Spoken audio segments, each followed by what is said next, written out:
Just ignore that nuisance. She is probably just overreacting and pretending to be in pain. Just leave her be. I found a pregnant woman in distress on the side of the road. But my boss, who was with me, blurted out this outrageous comment. I thought it was incredibly harsh, but what followed was something I could never have anticipated. My name is Michael. I was raised in a typical family, with my dad working as an office worker and my mom being a homemaker who also worked part-time. My mom was kind, but my dad was strict. He was meticulous about manners, from how to greet people to how to hold cutlery, and instilled discipline in me about even the smallest things. My dad himself was very serious, and at work, he was known to be reliable, taking any job seriously. At home, he often said, "Live life earnestly." He emphasized the importance of studying hard so I wouldn't face difficulties in the future. Of course, I did my homework, and I also had a tutor, so compared to other kids my age, I didn't play much and instead spent a lot of time studying.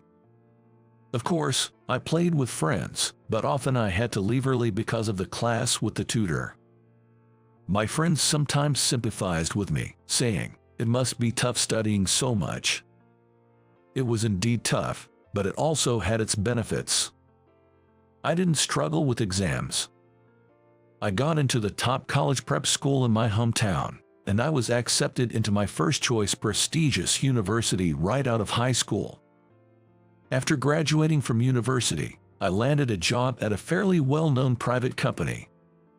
When I first started, I was completely lost and struggled every day. I was barely managing to get through the tasks assigned to me, and I would come home exhausted. When I discussed this with my dad, he gave me this advice. At first, I struggled too, but remember, if you keep at it seriously without giving up, you'll gradually get the hang of it.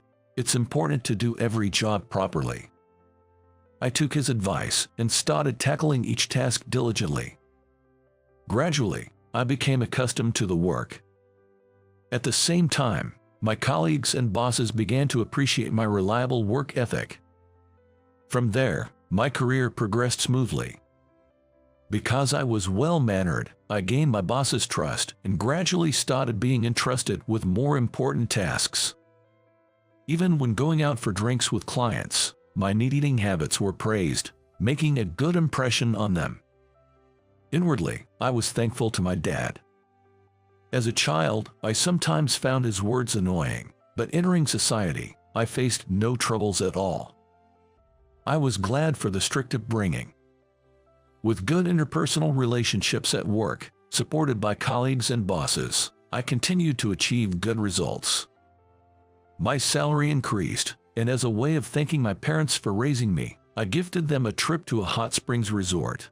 My dad was really excited to go. I chose the hot springs trip because my dad had always wanted to go. For once, my dad was visibly overjoyed. It seems the trip was enjoyable, and upon their return, my parents thanked me. Knowing my parents had a good time meant the world to me. Shortly after that, an opportunity for promotion came my way. I was delighted to take it up. I was thrilled to be promoted faster than any of my peers. At that time, the company was doing well, and I imagined I would continue working there, climb the ranks, and retire. However, the year following my promotion, the company's performance began to decline. The economy turned sour, and we felt the impact. The senior management ordered us to cut costs drastically. Moreover, layoffs were conducted, mainly targeting older employees. Although I wasn't laid off, my salary plateaued, and the company's downturn continued unabated. Eventually, the company was decided to be shut down. It was regrettable, especially since I had been blessed with good relationships there, but there was nothing to be done, and I couldn't just sit and lament.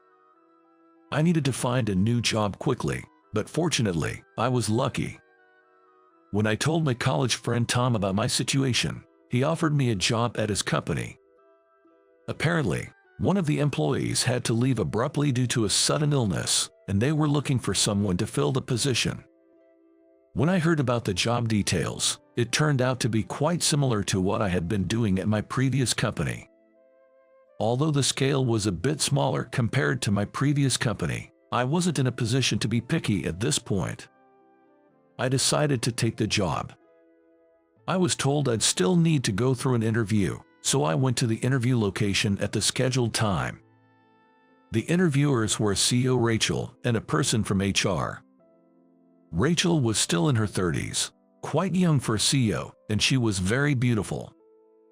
I managed to respond to all the questions without any issues, and I was offered the job on the spot. I was nervous about whether I'd be able to do well in this new environment, but having an acquaintance there made me feel more at ease than when I joined my previous company. Since we knew each other, Tom became my mentor and taught me various things.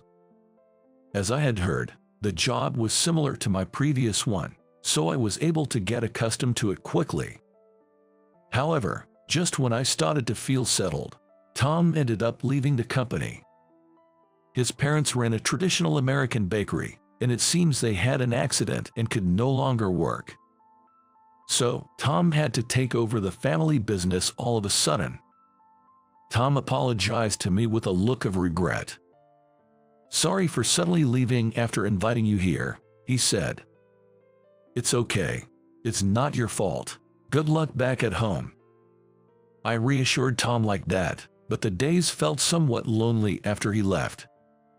Since I was still new to the company, it was difficult to say I had really bonded with the other employees. I didn't have anyone I could talk to easily. I decided to start from scratch, work diligently, and build trust again. A little while after Tom left, there was a significant change. We got a new boss. His name was John Smith. He was just a year older than me and was known to be quite capable. I was hopeful that we might get along well since we were close in age. On the day John was to join our department, I was a bit excited. When I arrived at work, I saw an unfamiliar man sitting at a desk, playing with his phone. A nameplate on the desk read Smith. I went up to greet him immediately. "Good morning. I'm Michael, and I'll be working with you from today. Nice to meet you." However, John's response was not welcoming. He looked at me with an annoyed expression and said, "I'm in the middle of a game. Don't talk to me," and went back to his phone. My excitement quickly deflated. I thought his attitude was inappropriate, but since he was my boss and it was our first meeting, I didn't want to start any trouble. I apologized and hurried to my seat.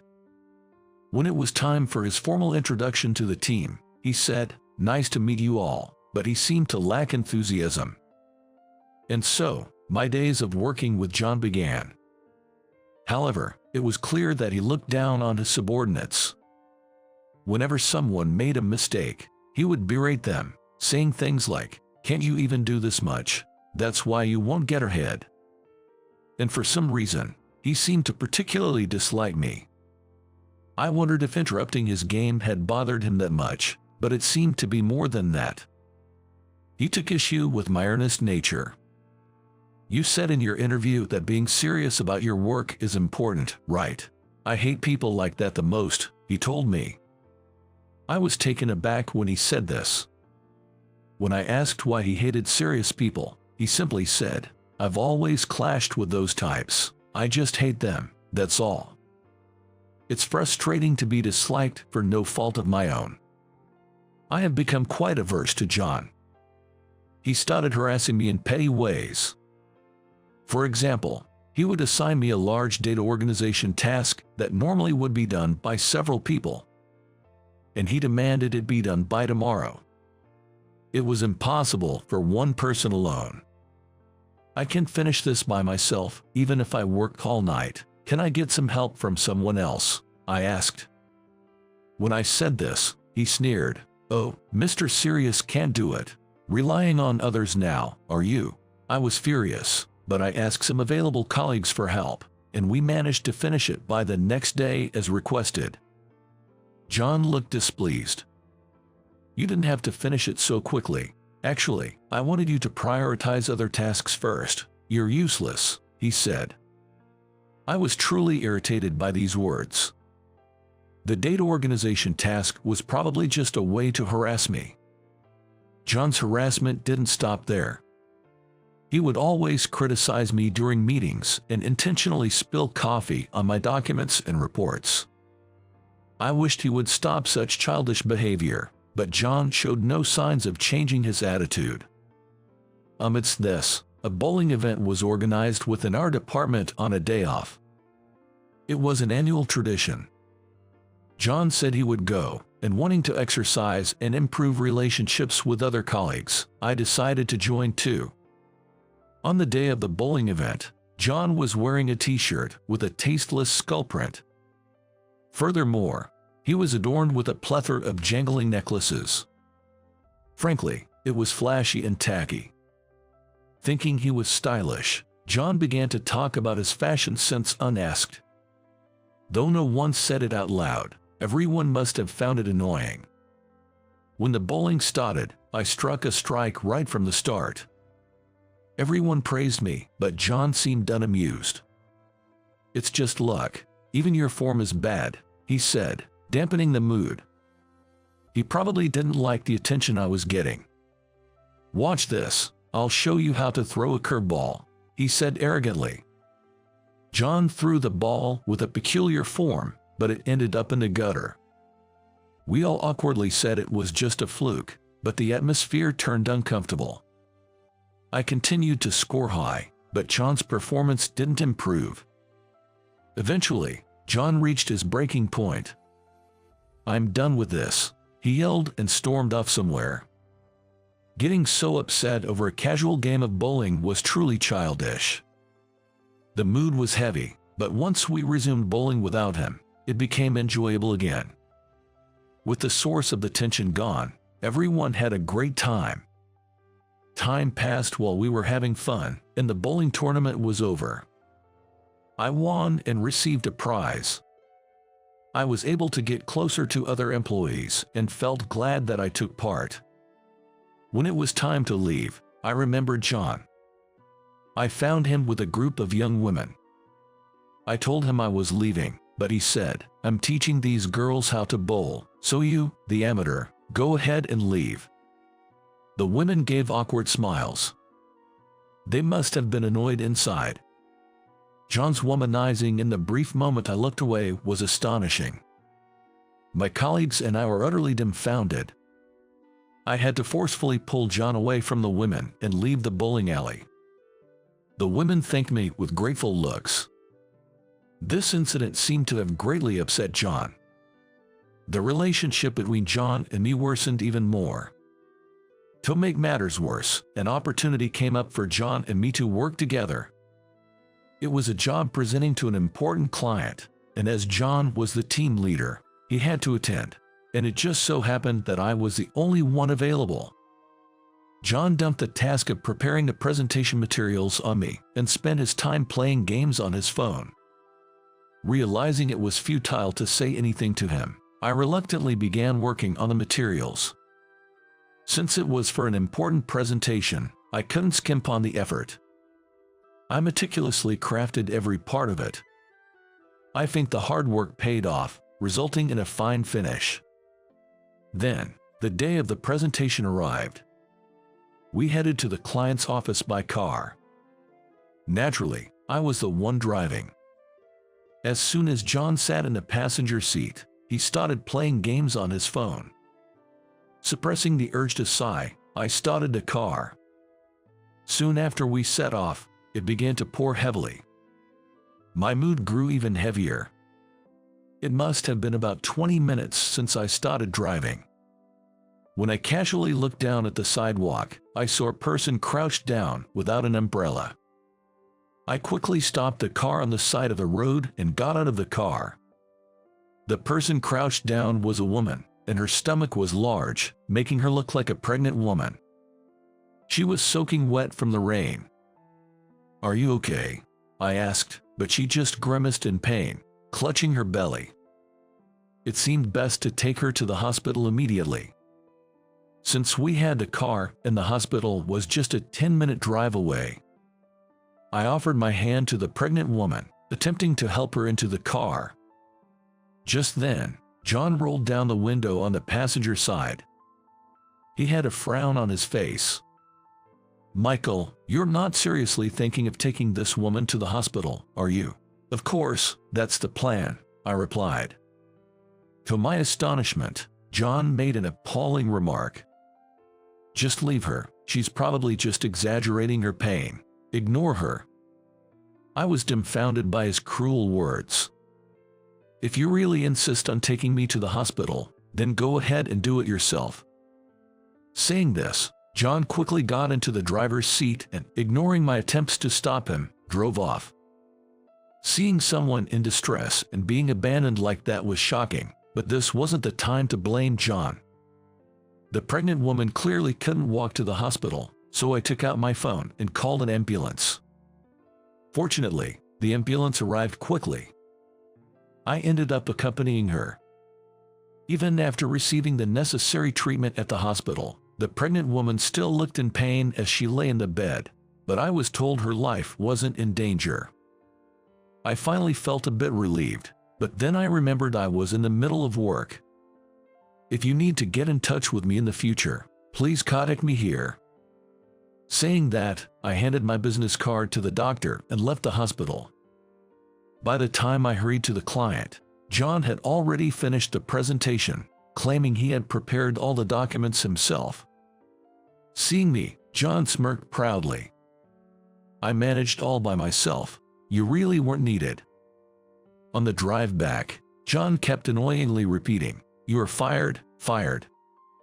Despite feeling terrible, I took comfort in knowing the pregnant woman was safe. The next morning, I arrived at the office to find Rachel at the morning assembly, which was unusual. Wondering why she was there, Rachel, filled with anger, declared, "This company is over." As the employees murmured, she glared at John. "John, was it you who hurled abuse at a pregnant woman yesterday?" No, that must be some mistake." John tried to feign ignorance. Rachel silenced him with a stern enough. "Pretending won't help. Michael gave his business card to hospital staff, so there's no doubt it was our employee. Besides, the pregnant woman said the abusive man was in the car. The only ones who used a car during work hours yesterday were you and Michael." John was frozen in shock. Rachel continued speaking. "The pregnant lady, Lisa Brown, is the daughter of Mike Brown, a wealthy investor who put $1 million into our company when we were on the brink of bankruptcy." Lisa spoke to Mike about John, which greatly angered him. He called in a frenzy, demanding immediate transfer of management rights and the termination of all employees. John has caused a serious predicament. Rachel says we must apologize to the Brown family. Since I was present at the scene, I had to accompany them. Mike was waiting for us at the entrance. He was a man of great presence. Furious, he berated John, saying he couldn't trust a company with such employees. Mike's anger seemed unending. "I thought our company might indeed be done," as Rachel said. Then, two women appeared.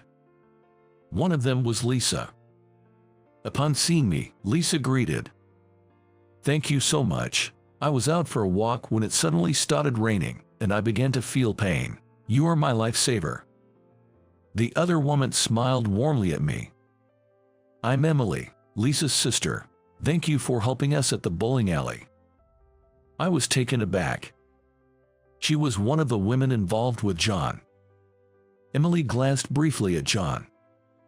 "You helped us by pulling this man away. He barged into our group and was insistently inviting us out for drinks and dinner." "That's good to hear. It seems I did the right thing by taking John away that time. I never imagined such a reunion." Lisa turned to Mike. "Dad, I'm not angry anymore. It's okay. With wonderful people like Michael around, this company will grow even more. Let's calm down for a moment."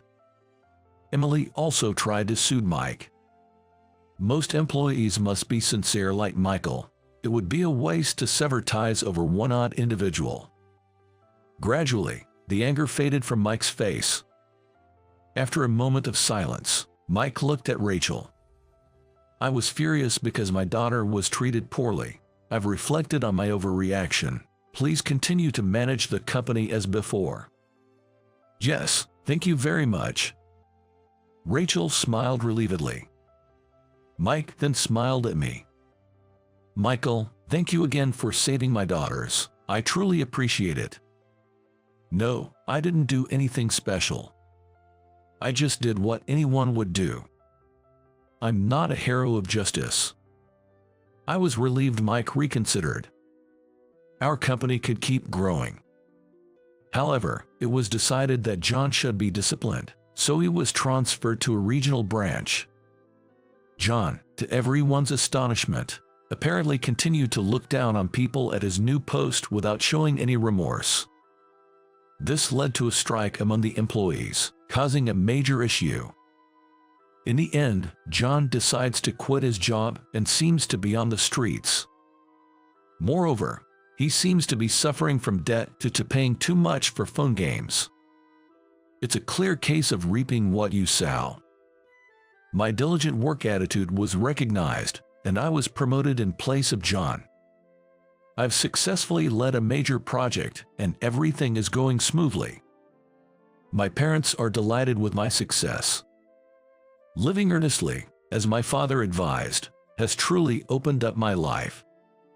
I believe my father taught me something very important. I intend to continue living honestly, following my father's teachings.